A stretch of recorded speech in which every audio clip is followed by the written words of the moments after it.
Every night at 4 a.m. I hear a woman crying in my backyard. The neighbors warned me not to listen to her. The first time it happened, my wife woke me up. "Harry, do you hear that?" she asked in a terrified whisper. "Those are 4 words you don't want to hear in the middle of the night."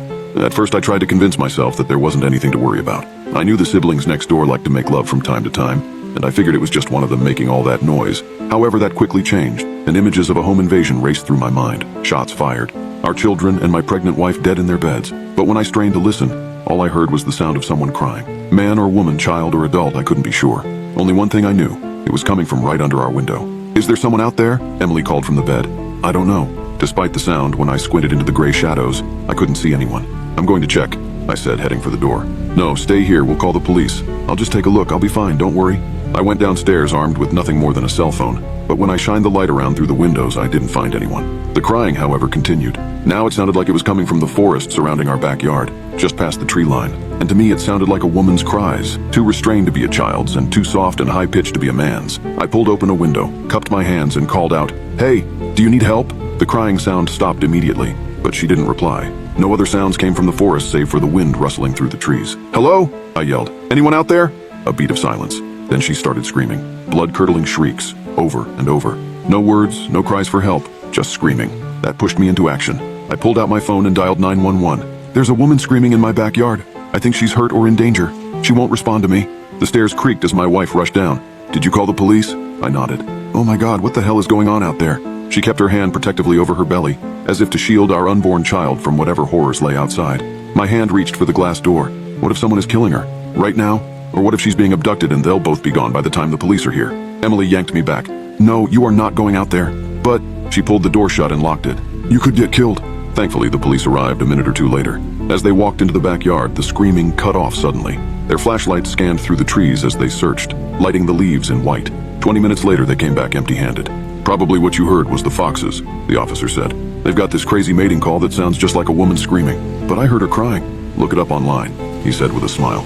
"I've been fooled by it too. They sound just like a woman screaming her lungs out. It's insane." By the time we climbed back in bed, the gray light of dawn was spreading over the horizon. When I couldn't sleep, I took the officer's advice and looked up fox sounds.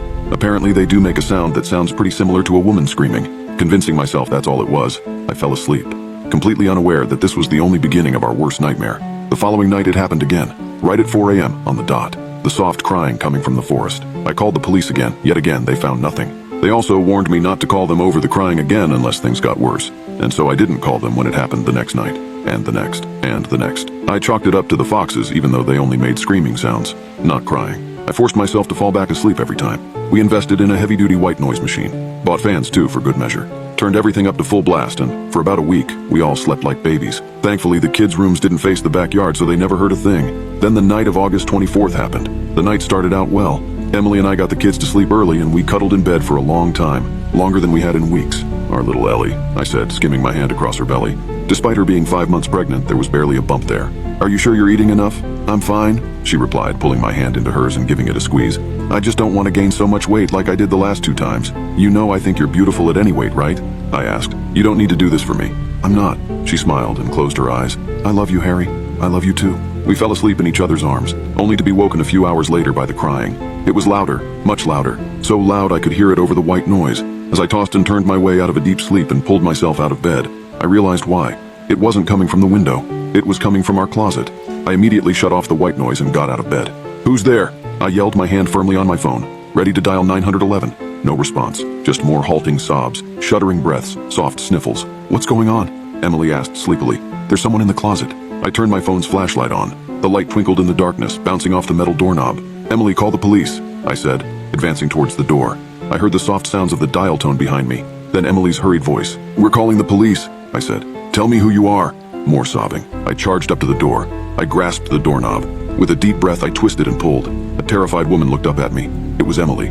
Her eyes were red and swollen. Her face was wet with a never-ending stream of tears. But it was without a doubt my wife. She sobbed over and over as she stared up at me, as if she weren't quite registering who I was. Then I looked down and my blood ran cold. Her hands rested on her stomach, her round, protruding stomach. She was pregnant.